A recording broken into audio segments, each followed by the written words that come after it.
tata mwana Pierre Musanto Kimbangiso ye Kimbangiso ye tokozala na maluba mingi te mokolo moyenga to kana kiete to ya kusidisa ndako nzambe pamba te yango umili ndenge tata gouverneur aye ko tarabiso solo biso banso ndenge na monede isengo na binu itundi izebo ite papa gouverneur na kulubala lingala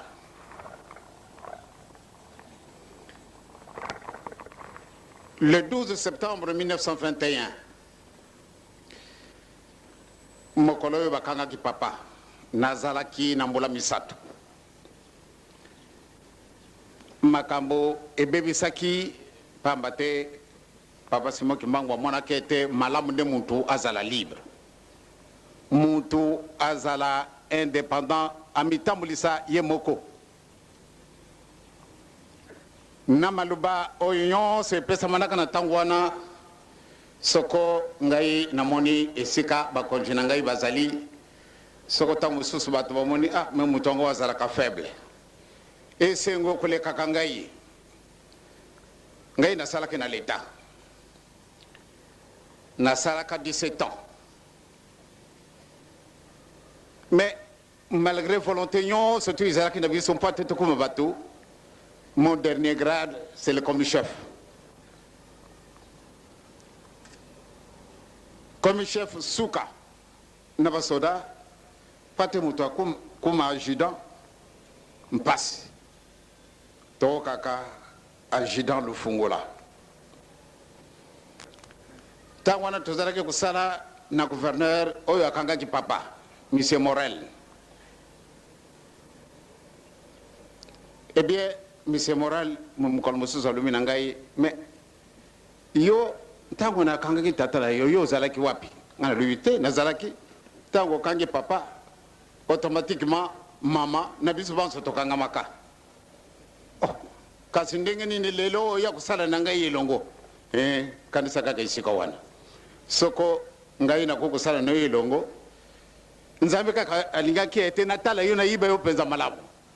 lelo na sina yibio na sepeli akei gouverneur Bomans a remplacé ye gouverneur Bomans tango oki ete nazali mwana Simon Kimbangu ebangisi ye bozalaka kusola makambo nini na yo na gouverneur Morel oyo akanga itata na yo makambo nyonso to nazalaki lisusu na bango lokola ba mopayate lelo yo ndeko na ngai muindu akomi gouverneur ndeko na ngai muindu akomi commissaire des zones administrateur de territoire muntu muindu akomi administrateur de territoire gouverneur lelo tozali na ba ministre tozali na ba président tozali muntu muindu walungo wapi tokomi yibaka te nde solo nzambe alingi biso ezali tango na biso donc lelo soko tomoni nde yo mutu mwindo azali wana soko kimbangisa tosi yote azali kimbangisa solo te pamba te de kambwane koko pesa biso nyonso to fierté komona ete moninga na ngai ndeko na ngai mutu mwindo azali ko commander ndenge ba flama bazalaki kusala yango le roi Baudouin tango apesanga décoration achinga commandeur tango asalinga accolade abimisiri kamomoko iswaki ngai na mutima éminence faites le travail de votre père comme lui-même l'a fait alors j'ai réagi mais sa majesté vous me surprenez que je fasse le travail de mon père comme lui-même l'a fait et pourquoi vous l'avez arrêté alors il a utilisé un langage qui était pour moi on dirait quelqu'un qu'on a coupé les pieds éminence vous oubliez que vous étiez un peuple colonisé. Les colonisateurs ont tous les droits sur vous. Alors, évidemment, je ne pouvais absolument rien lui répondre parce qu'il avait pleinement raison. Maintenant, nous sommes indépendants. Papa gouverneur, bisoyon, c'est tous allés avoir, tous allés fiers. Pambate, n'dekonabiso muntu mwindu, azali gouverneur, azali commissaire des zones, azali ministre, toko kaba PDG, toko kaba président. Mais ezali koka moi. Et koka qui était solo totambolisa mokili na biso ndenge nzambe apesili biso yango cadeau natala ba officier toza na ba généraux toza na ba colonel na ba major etc. mais wana ezali likambo moko kokamwa ntango oyo bakokakisa yango ete diangende asi akufi bato mingi basepelaki diangende akufi soko na mitali nasalaka moto mabe te nakofinga mwana moke te nakokenda na ndako na motu te bato nyonso bazali bandeko na ngai kasi diangende akufi bato bameli masanga bale basali badinyo mabondele ndenge na ndenge pamba te sango etambolaka le 3 octobre le 4 nakendaki na Bruxelles nakumi na plaine ekuna sa vingtaine nakuti bamundele batundi nazalaka surpris likambo nini bato oyo alors moto moko ayeko siflenga bamundele wana pamba te babuki ete mwana Simon Kimbangu azali koyawa mais toyibi mbalamu ndi asi okufi te ndete akufi te ye wana tokutala ye ale bangu nyonso bazali kobusikile nga nazali koyiba te nga na ye wana mine koleka na ngai malembe bakuta ye wana ye c'est celui-là c'est celui-là toleki tangu nakomi kuna na libanda mundelo ayibi nga ya lebi éminence mais vraiment vous nous faites une véritable surprise. Pourquoi? Mais nous avons appris depuis hier que vous étiez mort. Voilà, je suis vivant. Je vis. Alors, mais pourquoi on doit faire de tels tapages que vous êtes mort? Papa gouverneur, na papa commissaire des zones, na baninga banso basala kana l'État, na pesi wino lungonia. Botambo le sabiso. Biso tozali wana topesa bino maboko. Biso tozali dingumba ya batu mwindo. Dingumba yango heureusement que Nzambe lokola azali kaka Nzambe sika okende na Bruxelles ndenge le 14 octobre dernier tokayi kusambila ndako Nzambe na biso oyo ndako Mitterrand biso awa anakati balabala minga na bangaki mitango na moni bana na biso basali défilé na basurveillant na dibanda na le me tango susu ba yako sukuma biso awa fanfare ya bisi tuti balungu na Bruxelles balungu na Suisse oyo ezalaka na Paris ndenge bana na ngai batuti muziki wana nzembo wana tangu itutake miswalo bimi kuna nanda kwa president Mitterrand ba miswaro mpe bimi ndenge obimi si miswaro vraiment nazalaka fier pamba te dingumba oyo ekokaka komona na te sika wana putu mubimba kenda na ville nyonso tu lataka ka vert blanc ba yibi te kimbangise wana donc papa gouverneur ya solo ezali to jubinu tango mais nakanisi bozali bana ya papa Simon Kimbangu bozali baoyo Nzambe achidi boso pate botabulisa biso tozali simana bino toyibi malamu ete ba secret mubimba ya zayi kubimba sima tango oyo tozali botabulaka mokebuke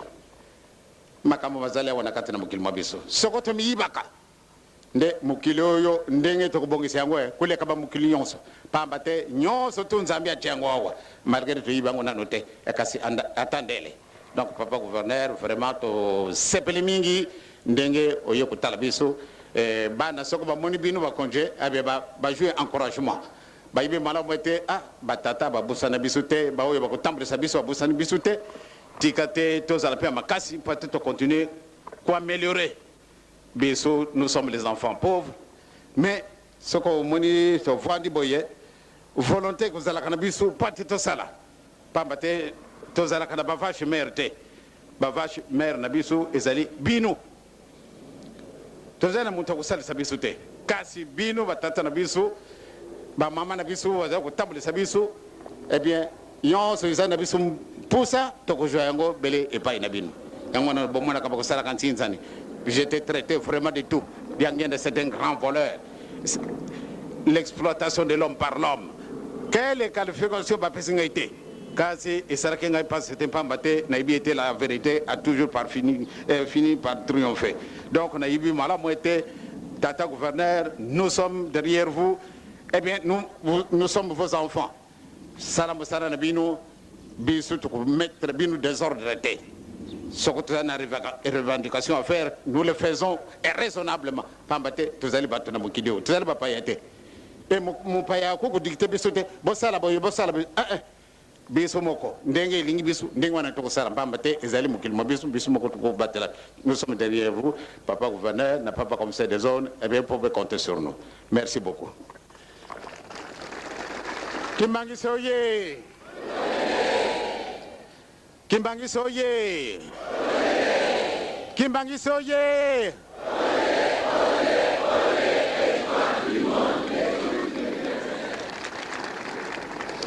Ba mama batata nakanisi lokola tozali na bamutu ngana lingaka kulia bango tangu te tangu tokozala kabiso moko mokolo moyenga tokozala wapi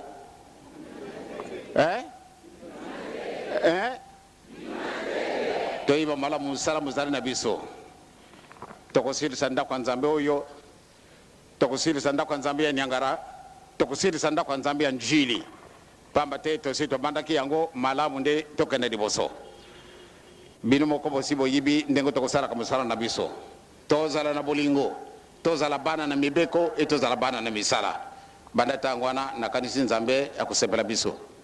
totambola ndenge ezali kosengelaka biso nde topesa ndakisa makambo azali koya une goutte d'eau dans l'océan makambo mazali koya nani ayibaki donc soko totamboli ndenge tolobi to résumer la sainte bible na bolingo na mibeko na misala makambo misato oyo donc voilà que ça tata nzambe na koli yezo na elimu santo sonite to tambola solo ndenge toko tambola etukumisa musala tata nzambe ndenge elingili ye matei ba pesi bisu izali matei moko makasi totunga ndako nzambe totunga ndako nzambe dikamango izali dikamunene tozana vache merte nani akusala biso misala wana banani donc totia mulende pate to kisamuyini satana soni bolingo mibeko misala bele esika wana ngana sidi na 13 mwana pia limu santo amen. Que je m'excuse de n'avoir pas parlé.